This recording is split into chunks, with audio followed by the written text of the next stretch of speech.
Welcome back to the End of the Line Forge, guys. My name's Smokin' Joe. Hey, tonight we got a really cool build going on. We are going to start a Damascus katana. I've never tried one before, but I had somebody call me up and say they wanted one, so let's go ahead and build one. We're going to start with some 80 CRB2 and some mild steel. We're going to stack it up 20 layers thick. If our cameraman will back up, we're going to show you the magic of movie making. We're going to take this and this and bam, you get this. So we've got it all cut up. Now what we have to do, and it's a very important step, we have to clean the metal before we try to weld it. So that's what we're going to do. We're going to come over here to our oscillating sander.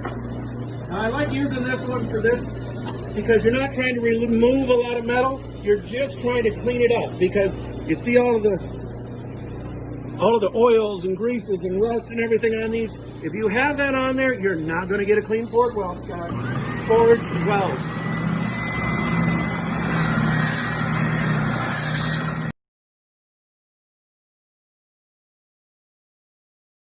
Let me explain to you why it's so important to do this. If you look here, you'll see this is the same type of metal, but one, nice and shiny. It's got no little particles on it. There's no rust.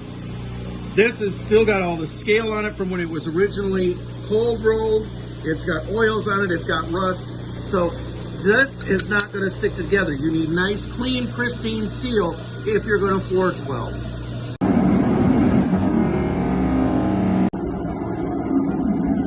Welcome back to the End of the Line Forge, guys. My name is Smokin' Joe. Well, it finally happened. We had to put Old Yeller down. Luckily, Old Yeller was just a prototype. Let me show you what Old Yeller has created. Let me introduce you to Black Betty. Black Betty, So Black Betty is the same basic idea, only we've taken the diamond plate and steel pipe, welded together for the structure. We still have that same old drill press motor, big flywheel. And what we did on the flywheel was we added two small different sized pipes, one small one large one, to get the raise on the hammer. Now, to get extra strike force, we took a 10-pound sledge from Old Yeller and added it to the 8-pound sledge. We're going to have a lot of strike force here.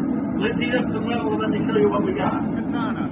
Today what we're going to be doing, we're going to be using our new hammer, Black Betty. We're going to stretch it out, we're going to square it up, we're going to cut it, weld it, and reforge it. Today we're going to be going from 11 to 22 layers. Woo, let's see how Betty handles this.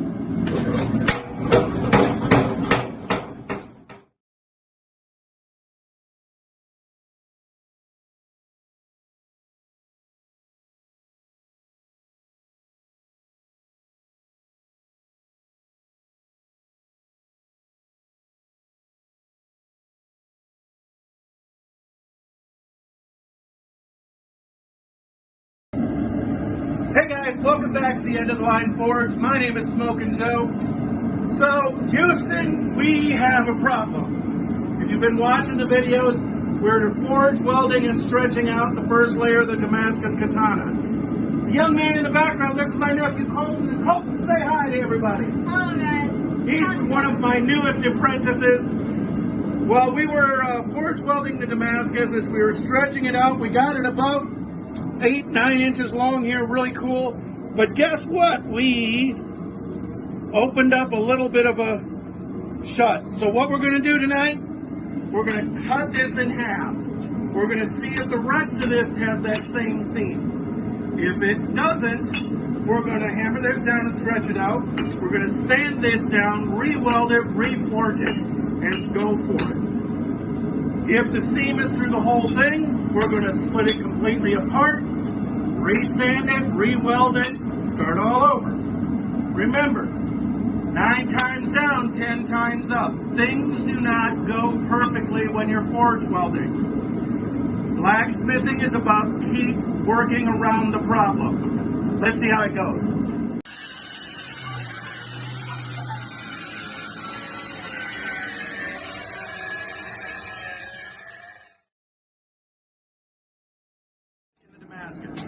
We cut it off, we ground it down. Look at that. Woo! We have no seams here. We've got a perfectly welded piece of Damascus metal. Okay, so this we're going to throw in the forge, stretch it out, and hammer it out and cut it. Then we've got the two pieces. Ooh, these are still a little warm. That didn't weld together. We've polished them up, we've shined them up, we're going to weld them together, we're going to flux the devil out of them, we're going to see if we can forge weld those back together. All right? Build tonight, we're going to try to finish stretching this out far enough to cut it up and restack it.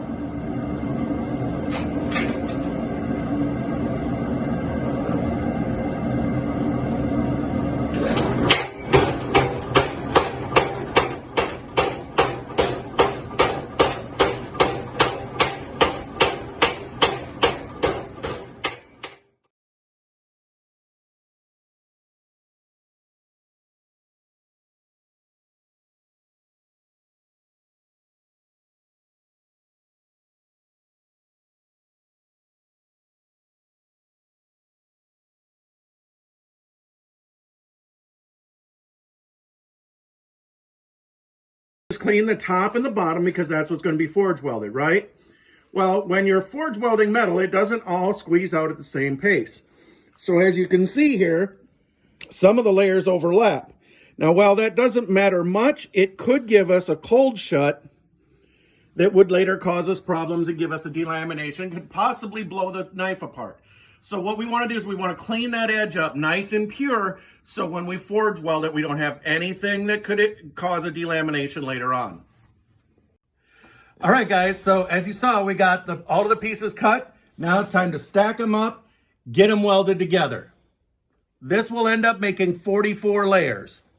Yes, I know there's 5 pieces, but 2 of these pieces are from the first forge weld that didn't take.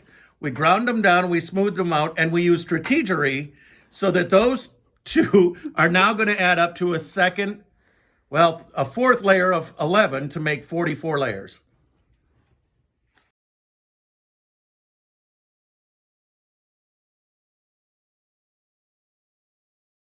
All right, guys, tonight I think went pretty great. Let's pull it out, hammer it flat one more time, take a look at it, see what we've got.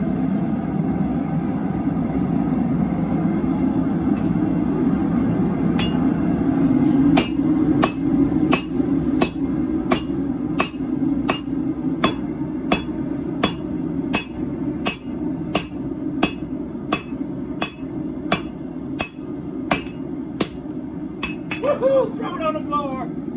Throw it on the floor! Hot metal on the floor!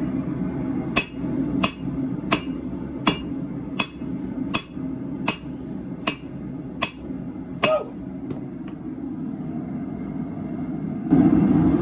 Well, looks like we've got it forge welded. We're at 44 layers. Now all we need to do is stretch it out, cut it, and do it again. Hey guys, it's been great tonight. You have a safe time in the forge. We'll see y'all next trip. Good night.